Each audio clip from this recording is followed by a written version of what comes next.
এখন সভা all India Congress কমিটিৰ জেনেৰেল ছেক্ৰেটাৰী জিতেন্দ্ৰ সিং ডাঙৰীয়াৰ সভাপতিত্বত অনুষ্ঠিত হৈছিল আৰু সেই সভাই কেতবোৰ নিয়ম বান্ধি জিলা পৰ্যায়ত আমি আঞ্চলিক পঞ্চায়ত ৱাৰ্ড মেম্বাৰ আৰু জিলা পৰিষদত কেনেদৰে প্ৰাৰ্থিত্ব নিৰ্বাচন হ'ব লাগে সেই ক্ষেত্ৰত এটা প্ৰক্ৰিয়া আৰম্ভ কৰিছিল।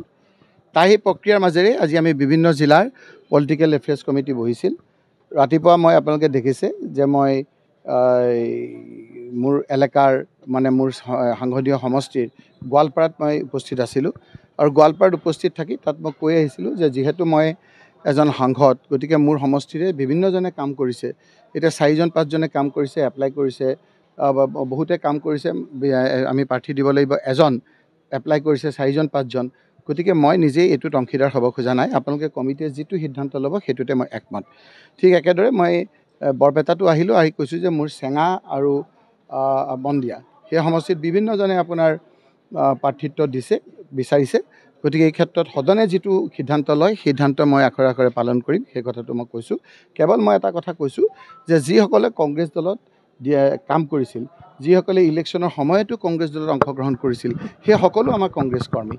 তেওঁলোকৰ প্ৰচেষ্টাতে আমি বিভিন্নজনে কাম কৰি এটা ৰেকৰ্ড সংখ্যক ভোটত ধুবুৰীত আমি লোকসভাত জিকিছোঁ। গতিকে সেই লোকসকলে এতিয়া আপোনাৰ প্ৰাৰ্থিত্ব বিচাৰিছে, সেই লোকসকলে প্ৰাধান্য পাব লাগে আৰু সেই লোকসকলে পালে আমাৰ কোনো আপত্তি নাই। সেই ক্ষেত্ৰত মই নিজৰ মতামতটো দি, যিহেতু মই আৰু অন্যান্য মোৰ মিটিং আছে, আমাৰ সভাই যিটো সিদ্ধান্ত লয় সিদ্ধান্ত দিয়াৰ কাৰণে মই আপোনাৰ কমিটিত মোৰ মতামত দি মই আপোনালোকে চাব যে মহিলাৰ যিটো 50% সেইটো আপোনাৰ তৰুণ গগৈ ডাঙৰীয়া যেতিয়া আপোনাৰ মুখ্যমন্ত্ৰী আছিল, ৰকিবুল হুছেইন যেতিয়া পঞ্চায়তৰ মন্ত্ৰী আছিল, তেতিয়া আমি এই প্ৰচেষ্টা কৰিছিলোঁ যে সৰ্বভাৰতত 33% যিটো মহিলাৰ কাৰণে ৰিজাৰ্ভেশ্যন আছিল, অসমত প্ৰথম আমি 50% ৰিজাৰ্ভ কৰিছিলোঁ। এইবাৰ আমি যুৱ কংগ্ৰেছক আমি এটা চান্স অফ ছাকচেছ থকা বেছি সংখ্যকক দিবৰ কাৰণে আমাৰ ইতিমধ্যে সিদ্ধান্ত হৈছে। যেতিয়া প্ৰাৰ্থিত্ব ওলাব আপোনালোকে চাব যে আঞ্চলিক পঞ্চায়তেই হওক, জিলা পৰিষদেই হওক, ৱাৰ্ডতে হওক, এটা চাইজেবল এটা পপুলেশ্যন আমাৰ ইয়ুথ কংগ্ৰেছৰ পৰাও পাব। মহিলা কংগ্ৰেছততো 50% আছে, তাতকৈ বেছি আমি দিয়াৰ কথা। এইটোতো ফাইনেল। আচলতে আমি এইটো হিমন্ত বিশ্ব শৰ্মা ডাঙৰীয়াৰ প্ৰতি মানুহৰ ক্ষোভ, আৰু এই ক্ষোভৰ কাৰণে হিমন্ত বিশ্ব শৰ্মা ডাঙৰীয়াই নিজৰ চিম্বল লৈ ৰাইজৰ ওচৰলৈ যাবলৈ সাহস কৰা নাই। আৰু সেইকাৰণেই এতিয়া নতুন পদ্ধতি এটা কৰি তেওঁলোকে ৱাৰ্ডত দলীয় প্ৰাৰ্থী দিবলৈ নোৱাৰাটো কৰিছে। মই দেখা নাই পৃথিৱীত যে কোনোবা দল এটা শাসনত থকা অৱস্থাত তেওঁ নিজেই নিজৰ পাৰ্টীৰ চিম্বলটো লৈ যাবলৈ সাহস নগতায়। হিমন্ত বিশ্ব শৰ্মাই ইমান অত্যাচাৰ কৰিছে, কাৰোবাৰ ঘৰ ভাঙিছে, কাৰোবাৰ আপোনাৰ গুলীয়াই মাৰিছে।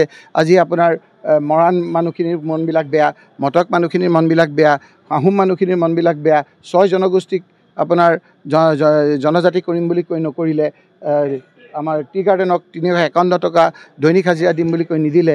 এই ক্ষোভৰ বহিঃপ্ৰকাশ কিজানি পঞ্চায়তত দেখা পাব। সেইকাৰণে হিমন্ত বিশ্ব শৰ্মা ডাঙৰীয়াই আগতে 26,000 ৱাৰ্ড আছিল, এতিয়া প্ৰায় 21,000 ৱাৰ্ডত যাতে আমাৰ কোনো ধৰণৰ আমি চিম্বল লৈ খেলিব নোৱাৰোঁ তাৰ ব্যৱস্থা কৰিছে। গতিকে আমাৰ কিন্তু কংগ্ৰেছে আমি সিদ্ধান্ত লৈছোঁ যে আমি নিৰ্দলীয় প্ৰাৰ্থীক কংগ্ৰেছত সমৰ্থন কৰি হ'লেও আমি ৱাৰ্ড পৰ্যায়ত, আঞ্চলিক পঞ্চায়ত আৰু জিলা পৰিষদত আমি নিৰ্বাচন কৰিম। যিকোনো খবৰৰ বাবে যোগাযোগ কৰক 7099017330 লগতে 7099017110 নম্বৰত।